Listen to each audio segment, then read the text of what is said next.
मी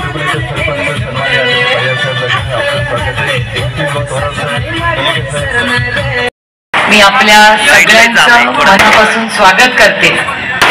अप्पासाहेब, आप जियो हजारों साल, साल के दिन हो 50,000। आपण सगळे त्यांना मोठ्या संख्येने आज शुभेच्छा देण्यासाठी आलेला आहात।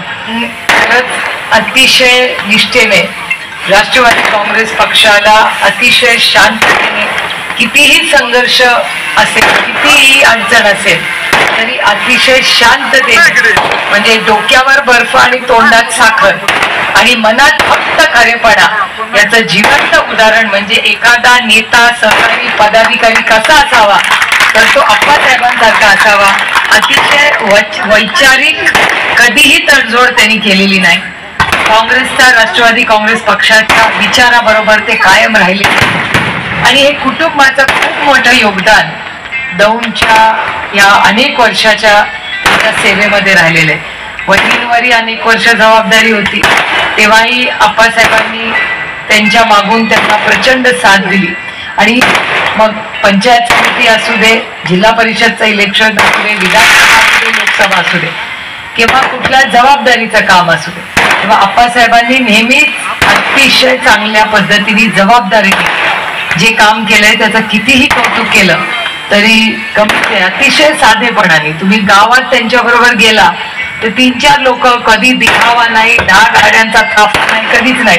ते एकटे जाणार आणि गावात गेलं की गाववाडी वस्तीवर नावाने ते प्रत्येक गावात 100 लोक तो ओळखतात।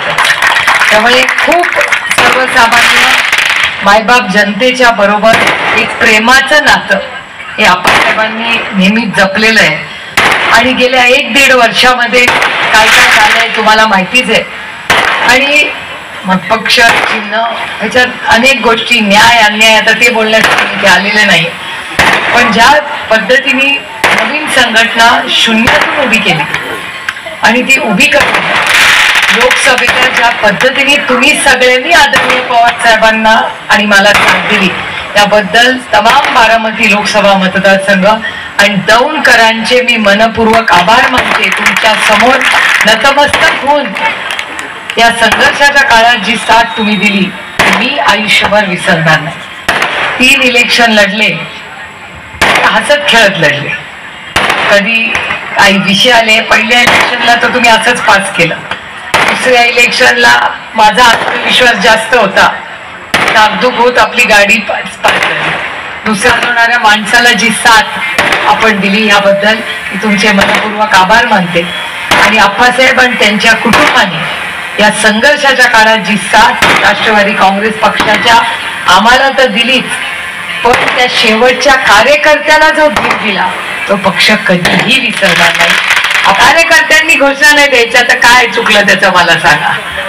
आणि प्रत्येकाने आपला पक्ष लोकशाही पद्धतीने चालतो, त्याच्यामुळे प्रत्येकाला मोकळं बोलायचा अधिकार आहे। आपल्याकडे दमदाटी चालत नाही। अरे कार्यकर्ते आहेत म्हणून नेते आहेत, कार्यकर्ते नसले तर कुठला नेता होईल मला सांगा। त्यामुळे कार्यकर्त्यांनी नेहमी मन मोकळेपणे बोलायचं।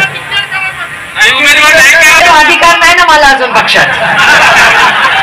आता आपण जिथे आता इथे मीटिंग चालली आहे तिकडे जयंतराव पाटील, अनिल देशमुख, राजेश भैया, जितेंद्र आव्हाड, संजय, आपले राऊत साहेब, मग आपले पृथ्वीराज बाबा हे सगळे महाविकास आघाडीच्या मीटिंगला बसलेत।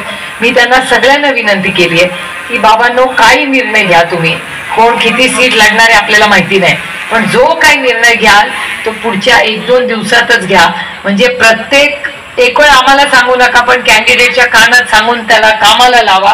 कारण जितके जास्त दिवस उमेदवाराला मिळतील तितकं जास्त त्याला सोयीचं होईल आणि तेवढाच पक्षाला जास्ती ताकद मिळेल। जो कोणी उमेदवार असेल तो तुमच्या मनातलाच असेल हेही मला तुम्हाला या कार्यक्रमाच्या निमित्ताने सांगायचं। आज आपण मोठ्या संख्येने आज अभिष्ट चिंतन करण्यासाठी अप्पासाहेबांना आणि त्यांच्या कुटुंबाला शुभेच्छा देण्यासाठी मोठ्या संख्येने इथे आलात, त्याबद्दल आमच्या सगळ्यांच्या वतीने मी तुमचं मनापासून स्वागत करते।